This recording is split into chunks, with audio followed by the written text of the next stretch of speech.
اعوذ باللہ من الشیطان الرجیم بسم اللہ الرحمن الرحیم صلی اللہ علیہ سیدنا محمد وآلہ وسلم۔ السلام علیکم ورحمۃ اللہ وبرکاتہ تمام میرے پیارے دینی بہنوں اور بھائیوں کو، امید کرتی ہوں آپ لوگ سب ٹھیک ٹھاک ہوں گے۔ بہت شکریہ، جزاک اللہ الخیر، میریکل سٹوریز کو دل سے پسند کرنے کے لیے۔ آپ کے کامنٹس کے ذریعے مجھے آگاہی ہوتی رہتی ہے کہ آپ لوگ کتنا زیادہ پسند کر رہے ہیں، کتنا زیادہ انتظار کرتے ہیں میریکل سٹوریز کا۔ بہت شکریہ، جزاک اللہ الخیر۔ آج بھی میں آپ کے لیے ذکر استغفار سے متعلق میریکل سٹوری لے کے آئی ہوں، اور یہ میریکل نہیں بلکہ میریکلز ہیں جو کہ ایک سسٹر کے ساتھ پیش آئے۔ ان کی استغفر اللہ کے ذکر کے جڑ جانے کے بعد، الحمدللہ ان کی ہیبٹ بن جانے کے بعد، اللہ تعالیٰ نے کس طریقے سے ان کے لیے معجزات پیدا کیے۔ جب آپ ان کی میریکل سٹوری سنیں گے تو آپ حیران رہ جائیں گے کہ اللہ تعالیٰ جب کسی کام کو کرنے کا ارادہ کرتے ہیں تو اللہ کو صرف کن کہنے کی ضرورت پڑتی ہے اور وہ کام ہو جاتا ہے۔ ناممکنات ہمارے لیے ہیں، مشکلات ہمارے لیے لفظ بنا ہے۔ اللہ کے لیے کوئی چیز ناممکن اور مشکل نہیں ہے دوستوں، یہ بات ہمیشہ یاد رکھیے گا۔ اسی لیے ہمیشہ کوشش کریں اللہ سے اپنے امپاسبلس مانگیں۔ جو چیزیں آپ کو ناممکن لگتی ہیں نا، کوشش کریں وہی مانگیں، تہجد کے ذریعے مانگیں، صلاۃ الحاجات کے ذریعے مانگیں۔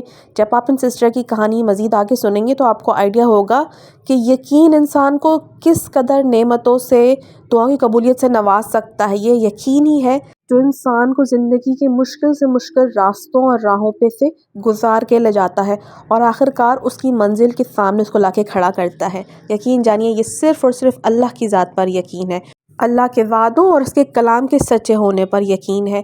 اسی لیے میں آپ سے بار بار کنسسٹنسی کی، مستقل مزاجی کی بات کرتی ہوں کہ جو بھی ذکر آپ کریں، چاہے 1 کریں، چاہے 3 کریں، چاہے 10 کریں، صرف اور صرف ضرورت ہے تو کنسسٹنسی کی ہے۔ اللہ کو پسند ہے وہ شخص، وہ آدمی جو کہ کنسسٹنٹ ہوتا ہے، مستقل مزاج ہوتا ہے۔ چاہے آپ ایک ذکر کو 300 دفعہ پڑھیں، چاہے آپ ذکر استغفار کو 300 دفعہ پڑھیں دن میں، لیکن زندگی بھر کا معمول بنا کے دیکھیں، آپ کے مشکل سے مشکل کام بھی کیسے منٹوں میں، سیکنڈوں میں ہو جائیں گے انشاءاللہ تعالیٰ۔ یہ بات ہمیشہ آپ کو یاد آئے گی جب آپ اس فارمولے پہ عمل کریں گے جو ہے کنسسٹنسی کا فارمولا۔ چلیے شروع کرتے ہیں بغیر کسی تاخیر کے آج کی شیئر کی گئی میریکل سٹوری کو۔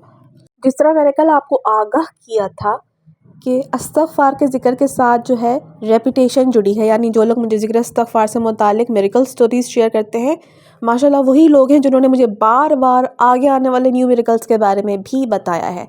آج بھی میں جن سسٹر کی میریکل سٹوریز آپ کے ساتھ شیئر کر رہی ہوں، انہی سسٹر نے اس سے پہلے بھی میریکل سٹوری اپنی ہی مجھ سے شیئر کی تھی۔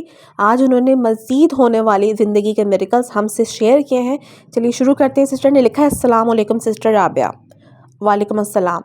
میں نے پہلے بھی آپ کو اپنی اور اپنی سسٹر کی استغفر اللہ میریکل سٹوری شیئر کی ہے۔ میں انڈیا سے ہوں اور میں آپ کو اپنی درود ابراہیمی، ذکر استغفر اللہ اور صلاۃ الحاجات کی میریکل سٹوری آج شیئر کرنا چاہتی ہوں۔ میرا نام پلیز مت لیجیے گا، اور میری اردو بھی اتنی اچھی نہیں ہے، تو پلیز اپنے اکارڈنگ جو بھی ٹھیک لگے ویسے بتائیے گا۔ نہیں، آپ کی اردو جیسے میں نے پوری ای میل پڑھی ہے اور آگے پڑھ کے سناؤں گی سب کو ایگزیکٹلی، بہت اچھی لکھی ہے آپ نے، صحیح طریقے سے لکھی ہے، اس میں کوئی غلطی نہیں ہے۔ آگے انہوں نے لکھا ہے، سسٹر میں جیسے ہی پہلے آپ کو بتا چکی ہوں کہ میں ایک ملٹی نیشنل کمپنی میں جاب کرتی ہوں۔ فروری 2020 کی بات ہے جب میں کووڈ کی وجہ سے ورک فرام ہوم کر رہی تھی۔ تب سے میں اپنے ہوم ٹاؤن یعنی اپنے گھر سے کام کرتی ہوں، اور 2022 کے اینڈ میں کمپنی میں پالیسیز آئی کہ اب کیونکہ کووڈ نہیں ہے، کووڈ ختم ہو چکا ہے، تو سب کو آفس میں واپس آ کے کام کرنا ہوگا، جو کہ دوسرے اسٹیٹ میں ہے میرا آفس۔ اسی ٹائم ہوا کچھ یوں کہ میرے فادر کو اورل کینسر ڈائیگنوز ہوا، یعنی میرے فادر کو منہ کا کینسر ڈائیگنوز ہوا۔ میرا بھائی ہے جو کہ فورن کنٹری میں نوکری کرتا ہے۔ میرے فادر کی اس بیماری کا سننے کے بعد میرا پورا گھر کہہ لیجیے بہت ہی زیادہ صدمے میں چلا گیا تھا، اور جب میرے بھائی کو معلوم چلا ہمارے فادر کے بارے میں تو اس نے کہا کہ میں فوراً انڈیا واپس آتا ہوں، کیونکہ ان کو ٹریٹمنٹ تم نہیں کرا پاؤ گی اکیلی ایک لڑکی ہونے کی وجہ سے۔ بٹ تبھی ڈاکٹرز نے ان ٹریٹمنٹ کے پیسوں کے بارے میں بھی بتایا جو کہ کافی بڑی رقم تھی جو کہ میرے فادر کے علاج پہ لگنے کی ضرورت تھی، جس کا آپ کو بھی آئیڈیا ہوگا کہ کتنا خرچہ آتا ہے کینسر کی ٹریٹمنٹس پر۔ ہم سب نے فیملی ممبرز نے مل کے فیصلہ کیا کہ میرا بھائی جو کہ باہر کنٹری میں جاب کر رہا ہے وہ وہیں جاب کرے گا تاکہ پیسوں کی ارینجمنٹ ہوتی رہے، پیسے آتے رہے، اور میں نے یہ فیصلہ کیا کہ میں کمپنی سے ورک فرام ہوم کی گزارش کروں گی تاکہ میں اپنے فادر کی ٹریٹمنٹ اور دیکھ بھال کر سکوں۔ کمپنی سے جو میں نے ورک فرام ہوم کی ریکویسٹ کی تھی وہ انہوں نے مجھے دے دی۔ تبھی میرے فادر کی سرجری سے پہلے ہمارے پورے گھر نے کثرت سے استغفر اللہ کا ذکر کیا۔ الحمدللہ اللہ کا بہت کرم ہوا، میرے فادر کی سرجری کامیاب ہوئی اور وہ اب ٹھیک ہیں۔ بس ریگولر ان کا فالو اپ ہوتا ہے، یہ میرے لیے بہت بڑا میریکل تھا۔ اللہ نے میرے فادر کو صحت دی، کینسر جیسی موذی اور بڑی بیماری سے آزادی دی، اور پلیز آپ میرے فادر کی صحت کے لیے دعا کیجیے گا اپنی سٹوری میں۔ بالکل انشاءاللہ تعالیٰ میں آپ کے فادر کے لیے خود بھی دعا کروں گی، اور آپ سب سے بھی جو کوئی بھی سن رہا ہے اس میریکل سٹوری کو، آپ پلیز ان کے فادر کی فل ریکوری کے لیے دعا کیجیے، اللہ ان کو مکمل صحت یاب کر دے۔ آگے لکھتی ہیں کہ اب 2 منتھس بعد کمپنی نے واپس ہمیں بلایا کہ آپ واپس اپنی جاب کو ریزیوم کریں۔ فادر میرے کیونکہ صرف 2 منتھ ہوئے تھے ان کی سرجری کو، وہ سٹل کمزور تھے، ان کو میری ضرورت تھی۔ میں ان کو ڈاکٹر کے لے کے جاتی تھی، ان کی رپورٹس ڈاکٹر کو دکھانا، فالو اپ رکھنا، ساری تھیراپیز کے بارے میں، ان کی میڈیکیشن کے بارے میں معلومات رکھنا میں ہی دیکھ رہی تھی گھر پہ، کیونکہ میں ہی موجود تھی۔ میرا بھائی باہر جاب کر رہا تھا، میرے گھر والے پریشان تھے۔ اب مجھے بھی خود ڈر تھا کہ میں فادر کو چھوڑ کر اگر گئی تو کس طرح اپنی جاب کروں گی، جاب نہیں کر پاؤں گی بالکل بھی، ان کو کون دیکھے گا یہاں پہ۔ خود کی جاب کی الگ ٹینشن تھی کہ مجھے مزید ورک فرام ہوم تو ملے گا نہیں، مجھے بس اب یہ لگ رہا تھا کہ میں بے روزگار ہو جاؤں گی۔ تب میں نے واپس سے استغفر اللہ اور صلاۃ الحاجات ڈیلی مغرب میں پڑھنی شروع کر دی۔ سسٹر میرے پاس کوئی نہیں اپنی تکلیف سنانے والا، کوئی نہیں تھا سوائے اللہ کے، تو بس میں نے نماز کا سہارا لیا۔ سسٹر رابعہ، آج 2 سال سے زائد کا عرصہ گزر چکا ہے، شاید ہی کوئی ایسا دن ہوگا جس دن میں نے صلاۃ الحاجات کی نماز نہ پڑھی ہو۔ جی تو میں آپ کو بتا رہی تھی کہ کمپنی نے جب مجھے واپس کال کی کہ آپ کے ورک فرام ہوم کی ڈیوریشن اب ختم ہو گئی ہے، اب واپس آ کے آپ ریزیوم کریں، تو میں بہت پریشان تھی کہ میں کس طرح فادر کی ٹریٹمنٹ کے دوران اپنی کمپنی میں آفس جا کر کام کر پاؤں گی۔ بٹ آپ بلیو نہیں کریں گی سسٹر رابعہ ہمارے ساتھ کیا ہوا، کیونکہ میں استغفر اللہ پڑھ رہی تھی، صلاۃ الحاجات پڑھ رہی تھی روز، تو اللہ تعالیٰ نے ایسا کرم کیا، اللہ کی ایسی رحمت ہوئی کہ ایسے وسیلے بنتے گئے کہ میں آج دن تک ورک فرام ہوم کر رہی ہوں۔ یہ سب میرے رب کی رحمت ہے کہہ لیجیے۔ اب کچھ دن پہلے کی بات ہے، مجھے کمپنی کی طرف سے میل آئی کہ اب ہماری کمپنی کی پالیسیز چینج ہو چکی ہیں اور اب آپ کو واپس آ کر کام ریزیوم کرنا پڑے گا۔ اب میں بہت پریشان ہوئی کیونکہ میرے لیے میرے فادر زیادہ اہم تھے، اور میں نے یہ سوچ لیا تھا کیونکہ کمپنیز کی پالیسیز ہی اب چینج ہو چکی ہیں کہ اب میں ریزائن کر دیتی ہوں۔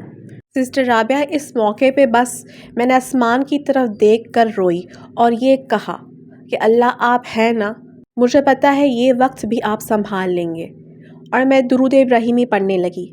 تبھی اچانک میں پڑھ ہی رہی تھی کہ میرے مینیجر کی کال آئی۔ انہوں نے کہا آپ نے کیا فائنلائز کیا، کیا سوچا آپ نے؟ میں نے ان کو بتا دیا کہ میں ریزائن کر رہی ہوں، شام تک ریزگنیشن آپ کو مل جائے گا۔ میرے لیے میرے فادر میری فرسٹ پرائیورٹی ہیں، اینڈ ہی سیڈ نہیں آپ بالکل ریزائن نہیں کریں، آپ کو ریزگنیشن دینے کی اب ضرورت نہیں پڑے گی۔ وہ اس لیے کہ ہائر اتھارٹیز نے فیصلہ کیا ہے کہ ایک نیو پالیسی کے تحت کینسر کیئر گیورز کو فیسیلیٹیٹ کیا جائے گا اور وہ ورک فرام ہوم کر سکیں گے۔ اپنے مینیجر سے یہ خوشی کی خبر سن کر میں انتہا سے زیادہ خوش ہوئی، کیونکہ آپ یقین نہیں کریں گے کہ اتنا پاورفل وظیفہ استغفر اللہ کا آج مجھے یقین ہو گیا، اور استغفر اللہ اور درود میں آفس ورک کرتے ہوئے بھی پڑھتی رہتی ہوں، جس کی کوئی گنتی نہیں۔ الحمدللہ سسٹر رابعہ، میری سٹوری ایسی ہی بتائیے گا ڈیٹیل میں تاکہ سب کا ان کے رب پہ یقین بنے۔ اللہ پاک کچھ بھی کر سکتے ہیں، ایک بار بس یقین تو ہمیں کرنا چاہیے۔ اور سسٹر رابعہ، میری شادی نہیں ہوئی، میری ایج ہو گئی ہے، میرے پیرنٹس بہت پریشان ہیں، دعا کیجیے گا اللہ اس میں بھی مجھے کامیاب کرے، ہمیں کامیاب کرے۔ کیا پتہ کہ اس کی آمین مجھے لگ جائے اور اللہ سن لے، بے شک انشاءاللہ تعالی آمین ثم آمین، ضرور میں آپ کو دعا میں یاد رکھوں گی۔ پلیز لاسٹ میں میرے اور میرے فادر کے لیے دعا ضرور کیجیے گا، اور آپ کو بہت سارا پیار، اللہ آپ کو ڈھیروں خوشیاں دے۔